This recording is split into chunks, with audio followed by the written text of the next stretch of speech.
Good morning class 6। आज हम लोग पढ़ेंगे natural vegetation and wild life in India. Natural vegetation and wild life in India chapter 21 है। ये पढ़ेंगे नेचुरल वेजिटेशन क्या होता है, उसके कितने टाइप्स हैं, उनको कंजर्व करना मतलब बचाना क्यों ज़रूरी है, फिर वाइल्ड लाइफ हमारे यहाँ कितना है, एनिमल किंगडम, एंड उनको बचाना क्यों ज़रूरी है और गवर्नमेंट ने क्या क्या स्टेप्स लिए हैं इसको बचाने के लिए। तो ये सारी चीज़ें हम इस चैप्टर में पढ़ेंगे। दोनों पार्ट आज ही फिनिश कर दिया जाएगा आपका, लेकिन कल आपको फिर लिंक नहीं दिया जाएगा ताकि ये आज और कल के लिए बहुत ज़्यादा है। अगर आप खुद से इसको पढ़ेंगे, अंडरलाइन करेंगे, जैसे पढ़ने के लिए बताया गया वैसे ही पढ़ना है। बहुत सारे बच्चे वीडियो नहीं देख रहे हैं, उनकी प्रॉब्लम है, हम कुछ नहीं कर सकते। एनीवे, नेचुरल वेजिटेशन मीन्स कि what is natural vegetation. Vegetation क्या होता है? वेजिटेशन होता है जो प्लांट किंगडम है ना जी, उसे हम कहते हैं वेजिटेशन। बट एग्जैक्ट इसका डेफिनेशन होगा the natural growth of plant without any interference of human. मतलब क्या हुआ कि अगर कोई प्लांट्स बहुत सारे इलाके में नेचुरली ग्रो कर जाता, उसमें इंसानों का कोई दखल नहीं है, मतलब इंसान प्लांटेशन नहीं कर रहा, अपने से जंगल हो जा रहा है, उसे हम कहते हैं नेचुरल वेजिटेशन। तो जितने भी फॉरेस्ट होते हैं उनको हम नेचुरल वेजिटेशन कहते हैं, क्योंकि उसमें किसी इंसान का हाथ नहीं है, वो अपने से सारे नेचुरली ग्रो कर गए। That is called natural vegetation. Simple definition पहली लाइन में, natural vegetation refer to the natural growth of plant without any interference from human activity. So अब हम पढ़ेंगे, और वो अपने से बढ़ते जाता, छोड़ देते हैं तो पूरी जंगल की शक्ल लेता है, फॉरेस्ट हो जाता है। सो उसके अंदर फिर एनिमल रहते हैं। तो ये दोनों एक दूसरे से रिलेटेड है, natural vegetation and wild life दोनों एक दूसरे से रिलेटेड है।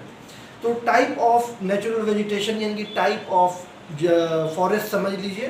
तो इसमें ट्रॉपिकल एवरग्रीन फॉरेस्ट है, ट्रॉपिकल डेसिडुअस फॉरेस्ट है, thorn forest, tidal forest, mountain forest. Mountain forest के भी 4 टाइप हैं।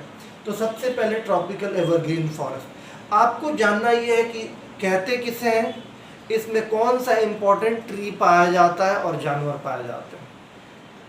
ट्रॉपिकल डिसिडुअस इस कहते किसे हैं, इसमें कौन सा इंपॉर्टेंट जानवर और प्लांट्स पाए जाते हैं, यही चीज़ें आपको बताते जाना है। इसका पूरा टेबल बनाएंगे और अच्छे से नोट्स बनाएंगे। बहुत सारे लोग बस ऐसी बुक की लैंग्वेज लिख दे रहे हैं, दैट्स नॉट गुड। ओके, तो ट्रॉपिकल एवरग्रीन फॉरेस्ट उस फॉरेस्ट को कहते हैं जहाँ पे बारिश 200 सेंटीमीटर से ज़्यादा होती हो, यानी कि बहुत बारिश होती हो। ट्रॉपिकल एवरग्रीन वहाँ पे होगी जहाँ पे बहुत बारिश होगी और बहुत ज़्यादा गर्मी होगी। ये इलाका भी गर्मी का है, क्योंकि प्लांट्स को बहुत ज़्यादा ग्रो करने के लिए बहुत ज़्यादा पानी और बहुत ज़्यादा गर्मी दोनों चाहिए होता, तभी प्लांट्स बहुत ज़्यादा ग्रो करते हैं। बरसात में हम देखते हैं कि प्लांट बहुत ज़्यादा ग्रो करते हैं, रोड के किनारे पूरा हरा हो जाता है। क्यों? क्योंकि गर्मी भी है और पानी भी है। अब यही किसी इलाके में सालों भर खूब बारिश हो रही है, खूब गर्मी हो रही है, तो वहाँ पे ये हमारे जो ट्रॉपिकल एवरग्रीन फॉरेस्ट है वो वहाँ पे आ जाएंगे। इनको ट्रॉपिकल रेन फॉरेस्ट भी कहते हैं। ये इतना ज़्यादा घना होता है कि कहीं कहीं पे सूरज की रोशनी भी नीचे ज़मीन तक नहीं पहुँच पाती, इतना ज़्यादा घना होता है। उसमें बड़े बड़े ट्रीज होते हैं, बहुत ही बड़े बड़े होते हैं, और उसके नीचे under growth, thick under growth हो जाता है, मतलब कि झाड़ियाँ पूरी भर जाएंगी। जो क्लाइंबर्स और क्रीपर्स हैं वो पूरे बढ़ जाते हैं नीचे की तरफ। तो ये है ख़ास बात ट्रॉपिकल एवरग्रीन फॉरेस्ट की। इसको एवरग्रीन क्यों कहते हैं? एवरग्रीन मतलब जो हमेशा हरा रहे, कभी उसके पत्ते ना झड़े। तो नॉर्मली हम देखते हैं कि हमारे यहाँ जो पेड़ हैं, प्लांट्स हैं, उसके पत्ते साल में 1-2 महीने के लिए पूरे शेड हो जाते हैं, झड़ जाते हैं। बट ट्रॉपिकल एवरग्रीन हमेशा हरा रहता है, इसलिए इसको एवरग्रीन कहते हैं। ऐसा नहीं होता कि कोई प्लांट्स कोई अपना लीव शेड ना करे, सब शेड करते हैं। लेकिन होता क्या है, ट्रॉपिकल एवरग्रीन फॉरेस्ट में इतने डिफरेंट टाइप के प्लांट्स होते हैं, स्पेसीज होते हैं, इतने डिफरेंट टाइप के कि मान लो कोई जनवरी में अपना लीव शेड कर रहा है, तो कोई मार्च में, तो कोई जून में, कोई नवंबर में, कोई दिसंबर में। तो एक साथ लीफ शेड नहीं कर रहे हैं, जिसकी वजह से वो हमेशा, वो जो फॉरेस्ट है वो हमेशा ग्रीनी दिखता है। उसमें भी शेड होते हैं बट वो नज़र नहीं आता, क्योंकि इतने डिफरेंट टाइप्स ऑफ वहाँ पे फॉरेस्ट होते हैं, आई मीन प्लांट्स होते हैं जो कि अलग अलग टाइम पे अपने पत्ते शेड करते हैं, जिसकी वजह से हमें पता ही नहीं चलता कि पत्ते शेड भी हो रहे हैं, पूरा दूर से ग्रीन दिखता है। ये इम्पॉर्टेंट क्वेश्चन है कि एवरग्रीन क्यों कहते हैं, ये इसका आप नोट्स बनाएंगे। इसके इम्पॉर्टेंट ट्रीज हैं एबोनी, महोगनी, रोजवुड, साल्टिक एक्सेट्रा। और इसमें ये कहाँ पे है, इसका इलाका जानना, हर फॉरेस्ट किस इलाके में और उसका इम्पोर्टेंट, ये सॉरी पिछले जो भी कहा होगा ये बात ध्यान रखिएगा, ये फॉरेस्ट किस इलाके में और इसका इम्पोर्टेंट प्लांट्स कौन है ये आपको याद करना है। ये कहाँ पे होगा, जहाँ पे ज़्यादा बारिश होगी। क्लाइमेट में आपको बताया था सबसे ज़्यादा बारिश कहाँ होती है, ये इंडिया का पार्ट है और ये नॉर्थ ईस्ट है ना जी, ऊपर माउंटेन है, तो ये वेस्टर्न घाट पे बहुत ज़्यादा बारिश होती है और नॉर्थ ईस्ट वाला यहाँ पे इलाके में बहुत ज़्यादा बारिश होती है। तो जाहिर सी बात है इसी में सबसे ज़्यादा ये ऐसे एवरग्रीन फॉरेस्ट मिलेंगे। उसके अलावा अंडमान निकोबार में और भी छोटी छोटी जगह हैं, एक आपको मोटा मोटी बता दिया जाता है। ट्रॉपिकल डिसिडुअस, इंडिया में ज़्यादातर जो फॉरेस्ट है वो इसी कैटेगरी के हैं, ट्रॉपिकल डिसिडुअस के। ये थोड़ा इससे कम घना होता है, कम लंबे इसके प्लांट्स होते हैं इसके कंपेरेटिवली, बट बहुत एरिया में होता है। इसमें पत्ते झड़ते हैं, इसमें दिख जाते हैं, इसे मानसून फॉरेस्ट भी कहा जाता है। इसमें बारिश जो होगी 800 से 200 सेंटीमीटर तक, इसमें क्या थी 200 से ज़्यादा है ना जी बारिश, इसमें 80 to 200 तक की बारिश। तो वहाँ पे डेसिडुअस फॉरेस्ट होंगे, जैसे कि टीक, साल, सैंडलवुड, बैम्बू, शीशम, महुआ, ये सब इसके टाइप्स ऑफ प्लांट्स हैं। और ये कहाँ पे होता है, हमारा जो इलाका है बिहार, झारखंड, उत्तर प्रदेश, मध्य प्रदेश, ये वाला जो इलाका है यहाँ पे ज़्यादातर ये पाए जाते हैं। थॉर्न फॉरेस्ट, थॉर्न फॉरेस्ट इसमें जो बारिश होगी वो 100 सेंटीमीटर, 8 to 200 हो गया, तो ये होगी 100 सेंटीमीटर से नीचे, ठीक है, 100 सेंटीमीटर से नीचे बारिश होगी। इसमें 80 to 200 तक चला जा रहा है, इसमें 100 से नीचे होगी। यानी रेगिस्तानी इलाके में थॉर्नी फॉरेस्ट होता है, जिसमें ज़्यादातर कांटे वाले पेड़ पौधे होते हैं, जिस तरीके से आकाशिया, बबूल एंड खजूर। और इसमें कुछ और ख़ास बात होती है, जैसे इसके जो रूट्स होते हैं वो बहुत लंबे होते हैं अंदर तक, क्योंकि रेगिस्तान का इलाका है, वहाँ पे पानी की कमी है, तो लॉन्ग रूट्स होते हैं, तो नीचे तक जाके थोड़ी नमी वगैरह रहती है तो वहाँ से वाटर ऑब्जॉर्व कर लेते हैं, जिससे कि वो सर्वाइव करते हैं। तो एक तो ये बात हो गई। इनके पत्ते भी जो होते हैं वैक्सी होते हैं और उसमें कांटे ज़्यादातर होते हैं, ताकि वाटर को कंजर्व कर सकें, उनके अंदर से वाटर ज़्यादा ना निकले। लीव्स से पानी निकलते रहता है ना जी एक्स्ट्रा स्टोमेटा के थ्रू, तो कांटे रहते हैं तो ज़्यादा नहीं निकलता, जिसकी वजह से कम पानी में उनका काम चल जाता है। ये इलाका राजस्थान वाला हुआ, गुजरात के ऊपर, यानी राजस्थान के किनारे, यानी गुजरात के ऊपर, मध्य प्रदेश के क्या हुआ वेस्ट, फिर पंजाब के नीचे, हरियाणा के नीचे, ये जो इलाका है यहाँ पे थॉर्नी फॉरेस्ट पाए जाते हैं। Now the tidal forest, tidal forest पानी के अंदर होता है।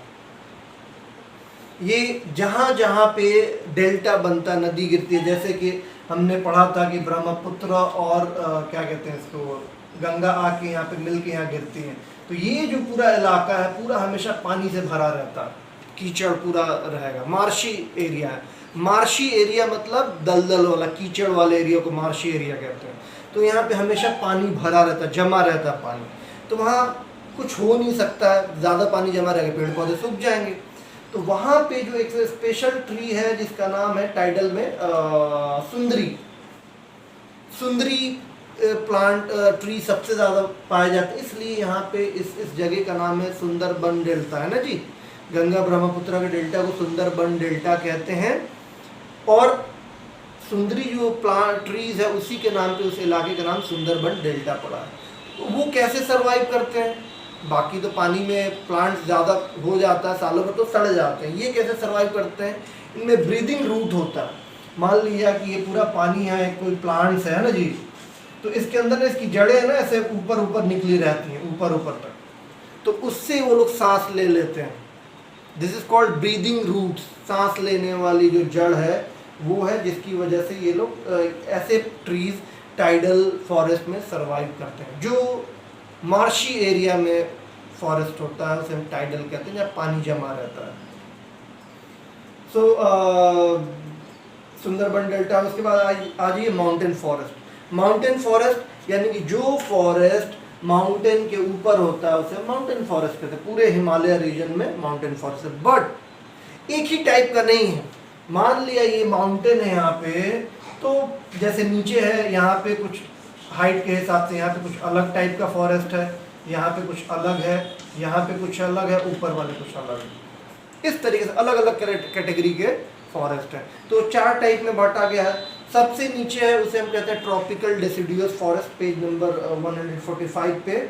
ये 1000 मीटर तक, मतलब सी लेवल से 1000 मीटर तक जो फॉरेस्ट होगा उसको हम कहेंगे ट्रॉपिकल डेसिडुअस फॉरेस्ट, जिसमें कि बैम्बू और साल ट्रीज इंपॉर्टेंट है। सब ट्रॉपिकल और मिक्स्ड डेसिडुअस, इसमें चेस्टनट एंड ओक ट्रीज होते हैं जो कि 1800 मीटर तक होगा, है ना। 1800 मीटर तक उसकी हाइट होगी, वहाँ तक को उसके कहेंगे। कॉनिफोरस फॉरेस्ट होगा, वो 1800 से 3500 तक इसकी हाइट होगी। इसके इंपॉर्टेंट ट्रीज हो गए पाइन, सिल्वर फर, देवदार एटसेट्रा। एंड अल्पाइन मीडोज हैं, मतलब कि एक मतलब समझ लो मैदान टाइप का होगा, और वहाँ पे श्रब्स और ग्रासेस ज़्यादातर होंगी, मैदान जैसा होगा, वो 3500 के ऊपर होगा। तो ये माउंटेन फॉरेस्ट के 4 टाइप हो गए। तो हमने अभी पढ़ा टाइप्स ऑफ फॉरेस्ट। पहला ट्रॉपिकल एवरग्रीन जो हमेशा हरा रहता है, 200 से ज़्यादा बारिश होती है सेंटीमीटर से। ट्रॉपिकल डेसिडुअस 80 to 200 तक बारिश होती है। थॉर्न फॉरेस्ट 100 मीटर से लेस कम पानी बारिश होती है। टाइडल फॉरेस्ट जो हमेशा कीचड़ जहाँ पानी जमा रहता है वहाँ के फॉरेस्ट। एंड माउंटेन फॉरेस्ट जो माउंटेन पे होते हैं उसके भी 4 टाइप्स हैं। 1000 मीटर को अलग कुछ कहते हैं, 1800 मीटर तक कुछ और, 3500 मीटर तक का कुछ और नाम है, और 3500 के ऊपर कुछ और नाम है। तो आपको कहाँ पाया जाता है और उसके इम्पोर्टेंट ट्रीज कौन से हैं, ये आपको याद करना है। Now next topic, useful forest product. Forest product, useful product कौन से, मतलब उससे क्या क्या हमें चीज़ें इंपॉर्टेंट चीज़ें मिलती हैं, उसको हम मेजर और माइनर में बांट सकते हैं।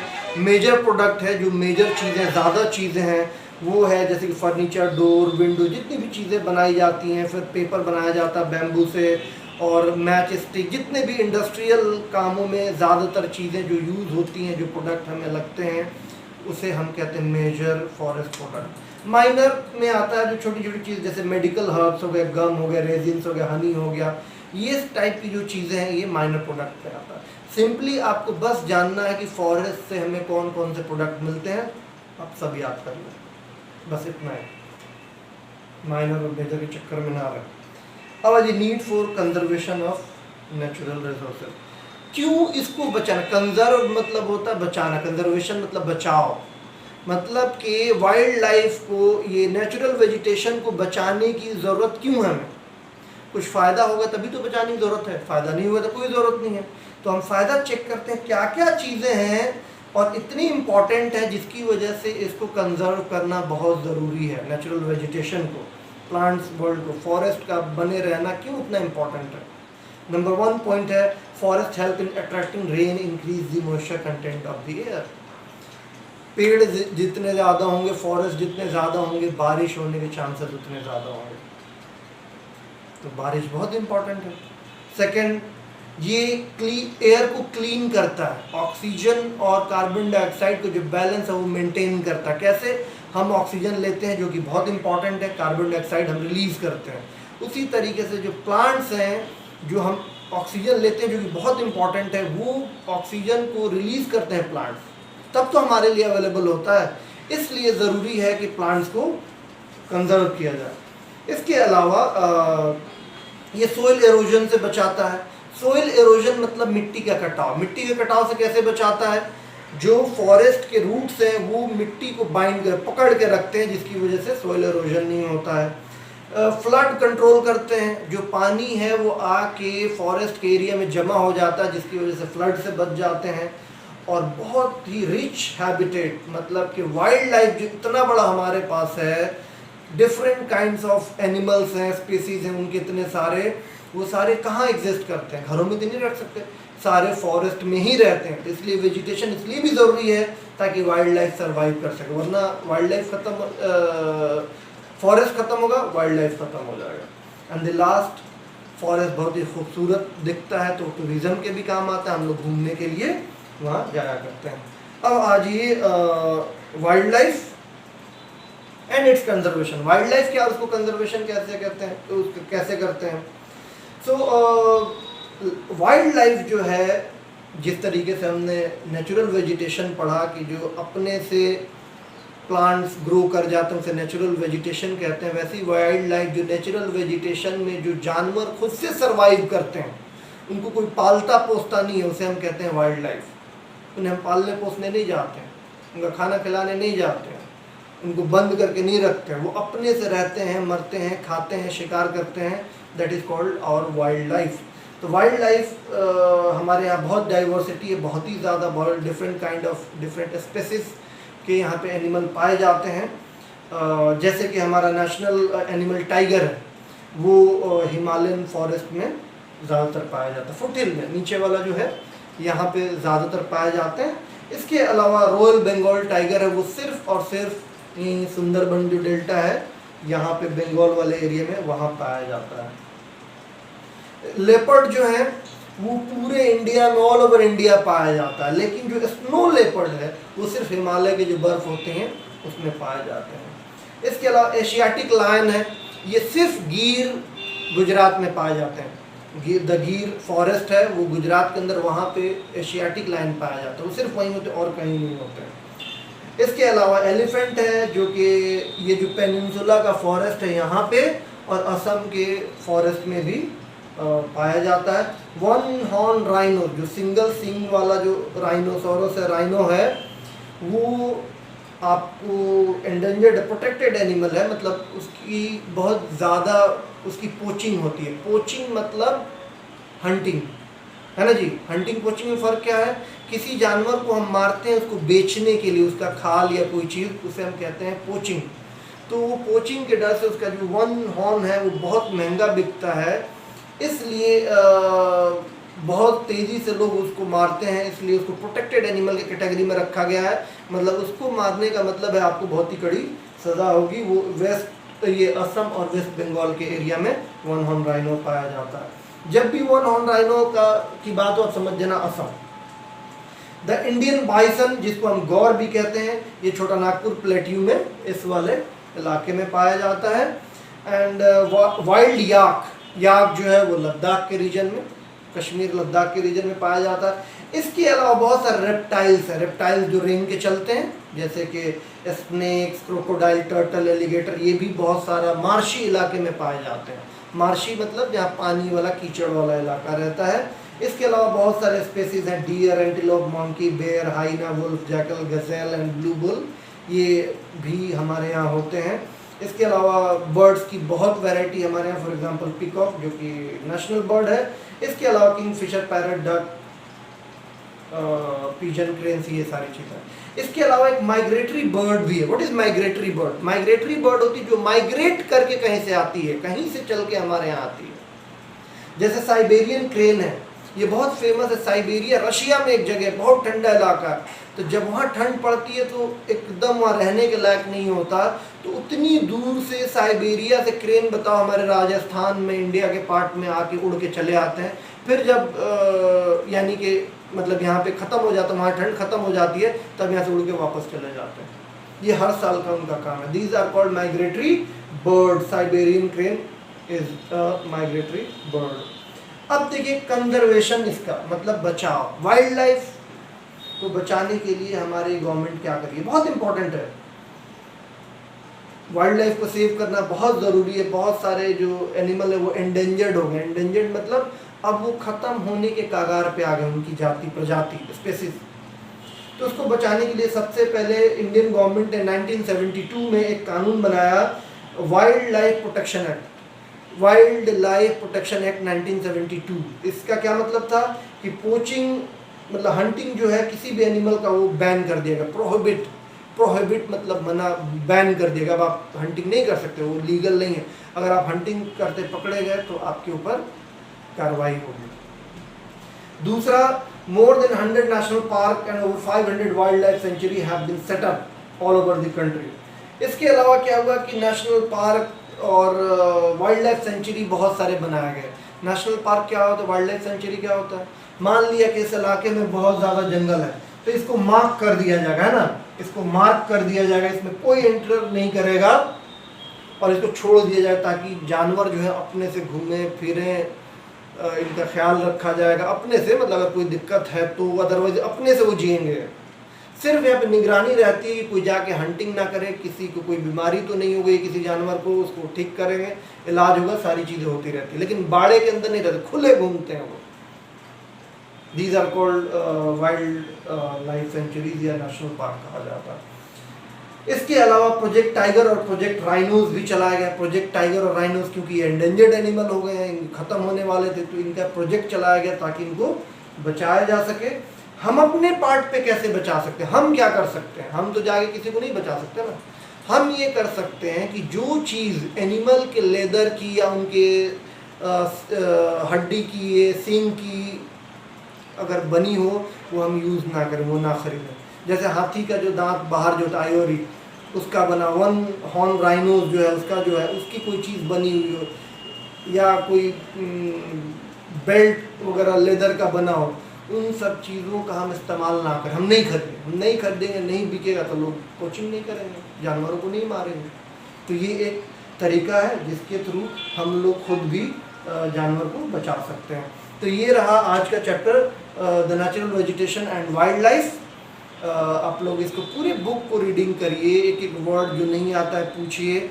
आप ऐसे ही बस नोट्स बना के इसी का भेज देंगे, इससे कोई फ़ायदा नहीं है। स्कूल खुलेगा मैं इसका हिसाब लूँगा, तो इसका ख्याल रखिएगा। Thank you very much, see you in next class.